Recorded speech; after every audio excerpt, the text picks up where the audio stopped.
আজ আমার কাছে অনেক টাকা আছে, তাই তুমি তাড়াতাড়ি চলে এসো, আমরা বাড়ির জন্য আসবাবপত্র কিনবো। আমার কাছে অনেক টাকা আছে। হ্যাঁ হ্যাঁ, তুমি এখানে দ্রুত চলে এসো।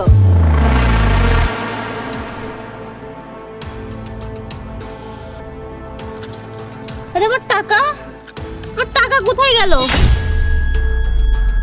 ওই হুজুরি মনে আমার টাকা চুরি করেছে। এই হুজুর দাঁড়াও। হ্যাঁ ম্যাডাম বলুন। এই তুমি আমার ব্যাগ থেকে আমার টাকা চুরি করেছো, আমার টাকা বের করো। আরে ম্যাডাম এসব কি বলছেন? আমি আপনার টাকা চুরি করব কেন?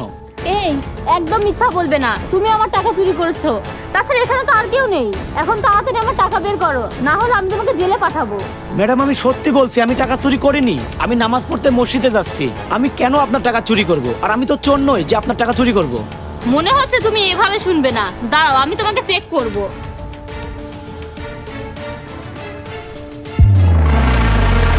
এখন আপনি সন্তুষ্ট? আমি আপনাকে বলছিলাম যে আপনার টাকা আমার কাছে নেই, তবু আপনি আমাকে চোর বললেন। আরে তুমি আমার টাকা চুরি না করলে আমার টাকা কোথায় গেল? একটু আগে তো তুমি আমার পাশ থেকে বেরিয়ে এলে, তুমি আমার টাকা চুরি করেছো, এখন আমার টাকা বের করো। আরে দাঁড়ান ম্যাডাম, অনেকক্ষণ ধরে দেখছি আপনারা দুজন ঝগড়া করছেন। সে কি করেছে আমাকে বলুন। ভাইয়া আমি এখানে গাড়ির পাশে দাঁড়িয়ে ফোনে কথা বলছিলাম, তখন এই হুজুর আমার পেছন থেকে এসে আমার ব্যাগ থেকে টাকা বের করে নিয়েছে। এখন সে আমার টাকা দিচ্ছে না। কি?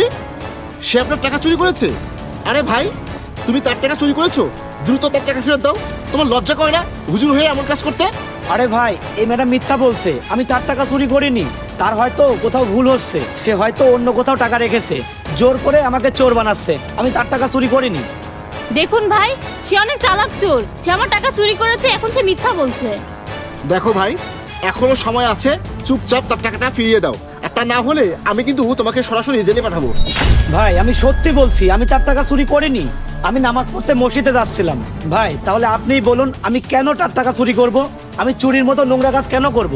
এইসব করলে আল্লাহ আমাকে কখনো ক্ষমা করবেন না। দেখুন ম্যাডাম, তিনি একজন সৎ মুসলিম, সে কখনো মিথ্যা কথা বলতে পারে না। আর সে তো নামাজ পড়তে মসজিদে যাচ্ছিল, সেখানেও আপনার টাকা চুরি করবে? প্লিজ এখান থেকে চলে যান, আর আপনার টাকা কোথায় রেখেছেন খুঁজে বের করুন। ঠিক আছে ভাইয়া। ভাই এখন আপনিও গিয়ে নামাজ পড়ুন, যান। ভাইয়া দুঃখিত, ওই মেয়ের টাকা আমি চুরি করেছি। এই দেখুন। আরে আপনি এই টাকা চুরি করেছেন? তাহলে মিথ্যা কেন বললেন? আপনি একজন মুসলিম হুজুর হয়ে মিথ্যা কথা বলেন? আপনার লজ্জা লাগে না? এখন যান, তাড়াতাড়ি তার টাকা ফিরিয়ে দিয়ে আসুন, যান।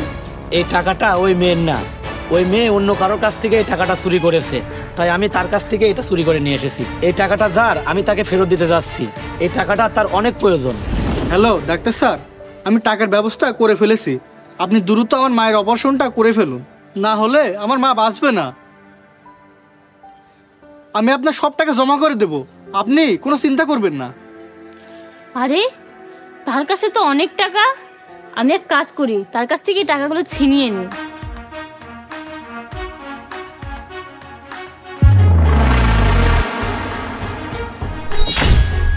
আরে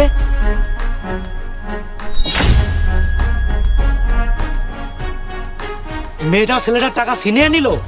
দাঁড়াও দেখছি। আরে ভাই, তুমি সত্যিই খুব ভালো কাজ করেছো। এখন তুমি তাড়াতাড়ি গিয়ে ছেলেটির টাকা ফিরিয়ে দাও, তার তো টাকাটা খুবই প্রয়োজন।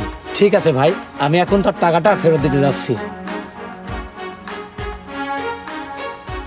হায় আল্লাহ, আমি এখন মায়ের অপারেশন কিভাবে করব? মেয়েটা তো আমার সব টাকা নিয়ে গেল। আমি টাকা জমা না দিলে আমার মায়ের অপারেশন হবে না, আর মাটা মরে যাবে। এত টাকা আমি এখন কোথায় পাবো? চিন্তা করো না ভাই, এই যে তোমার টাকা, আমি তোমার টাকা ফিরে এনেছি। যাও তাড়াতাড়ি মায়ের অপারেশনের ব্যবস্থা করো, আর কখনো খোলা জায়গায় টাকা বের করবে না। আপনাকে অনেক ধন্যবাদ ভাই, আজ আপনি আমার মাকে মৃত্যুর হাত থেকে বাঁচিয়েছেন। আল্লাহ আপনার ভালো করবে।